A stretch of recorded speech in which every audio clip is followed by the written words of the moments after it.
கண்ணியத்துக்குரியவர்களே, சென்ற ரமதானில் எம்மோடு இருந்த பலர் இந்த ரமதானில் இல்லை.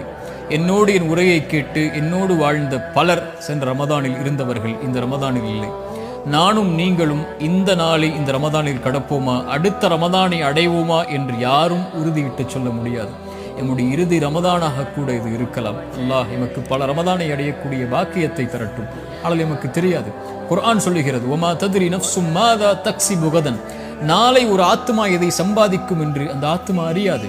ஒமா தத்ரி நஃப்சும் பிஐயி அர்தின் தமூத், ஒரு அடியான் ஒரு ஆத்மா எந்த இடத்தில் மரணிக்கும் என்று அதனால் அறிய முடியாது. அல்லாஹ் ஒருவன் தான் அறிந்தவன். அலி இப்னு அபி தாலிப் ரலியல்லாஹு அன்ஹு அவர்கள் அதனால் தான் சொல்வார்கள், இர்தஹலத்தித் துன்யா முத்பிரன் வ இர்தஹலத்தில் ஆகிரத்து முக்பிலன், உலகம் பின்னோக்கி சென்று கொண்டே இருக்கிறது, மறுமை முன்னோக்கி வந்து கொண்டே இருக்கிறது. ஒருவன் மரணத்தை நோக்கி நடந்து கொண்டே இருக்கிறான், மரணம் அவனை நோக்கி விரைந்து வந்து கொண்டே இருக்கிறது. ஒவ்வொன்றுக்கும் பிள்ளைகள் உண்டு.